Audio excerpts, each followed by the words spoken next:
During this Caesar of Eastertide, the time between Easter Sunday and Pentecost, our biblical stories invite us to reflect upon the ways that Jesus' followers experienced Christ's presence with them and among them after the Easter event.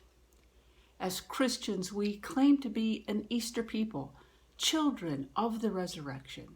But what does that mean? Let me briefly share 4 thoughts that I have about resurrection and how I think that resurrection has meaning in a progressive Christian community. First, the Easter promise of resurrection means that life is full of second chances, fresh starts, new opportunities, new life, if you will. Resurrection means that when I have really messed up, or when my heart is broken with grief and loss, that in time it will heal. And once again, I can experience hope and love.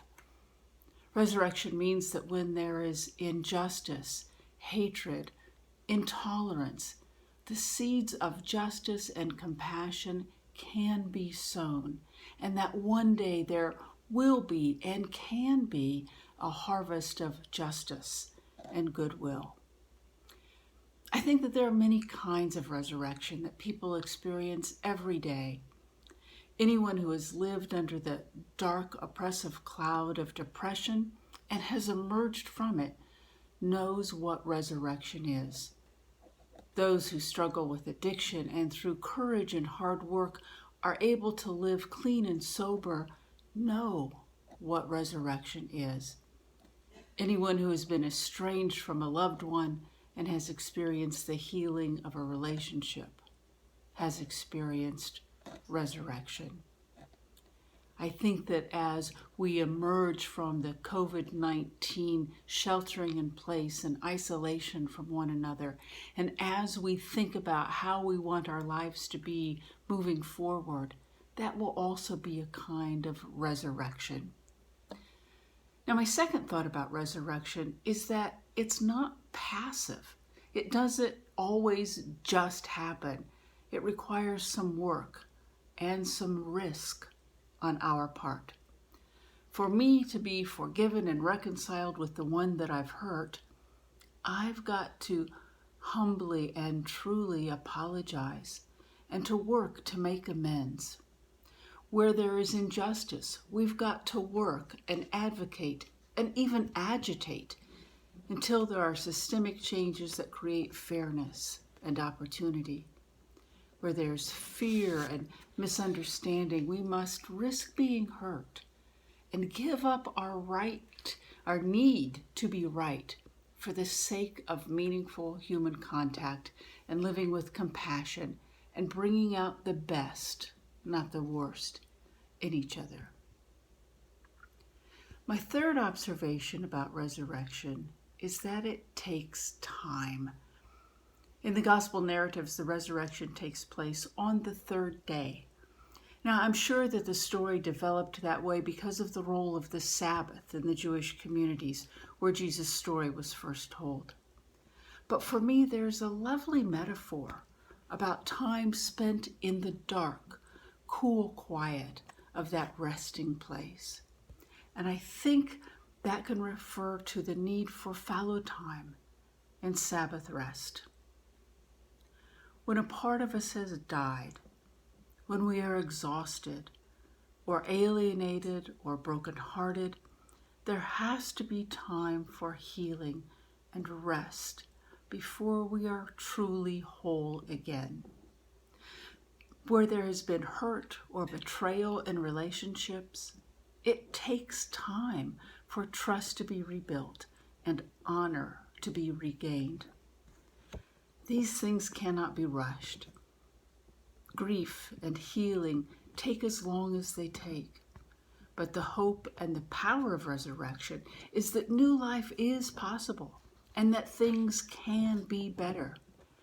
Easter resurrection tells us that we are not left in our despair.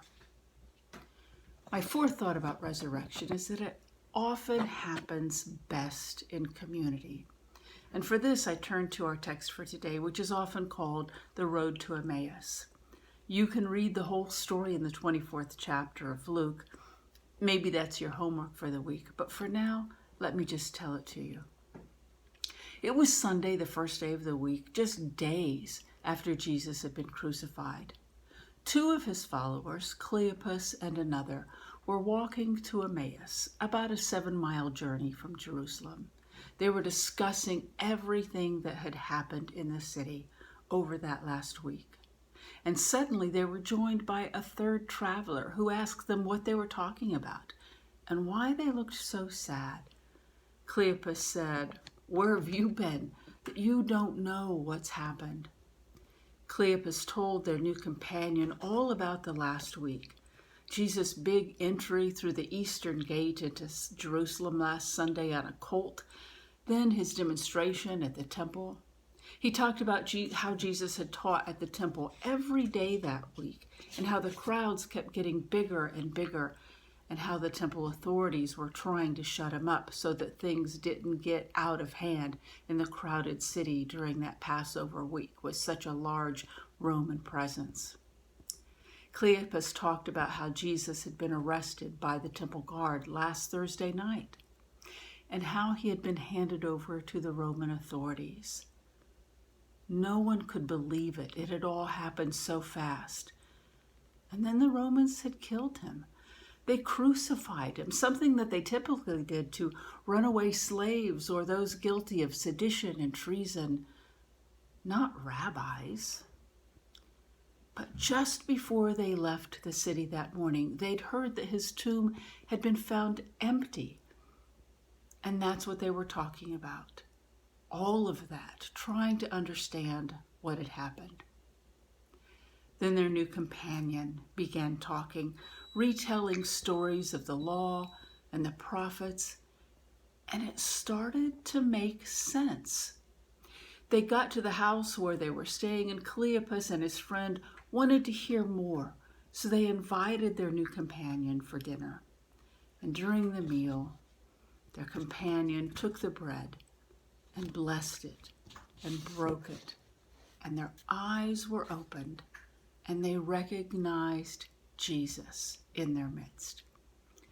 They experienced the resurrected Christ in the breaking of the bread, the most basic communal act, sharing a meal, the most essential old world custom, hospitality, the coming together of two or more to share the gifts and graces of being human, to be companions on the way. In the love, nurture, and embrace of a caring community is where we often see and touch the face of God. Now, whatever else I may think about the Easter stories, I know that resurrection happens. Resurrection is the possibility of a new life, the chance to start over, to seek and give forgiveness, to be reconciled.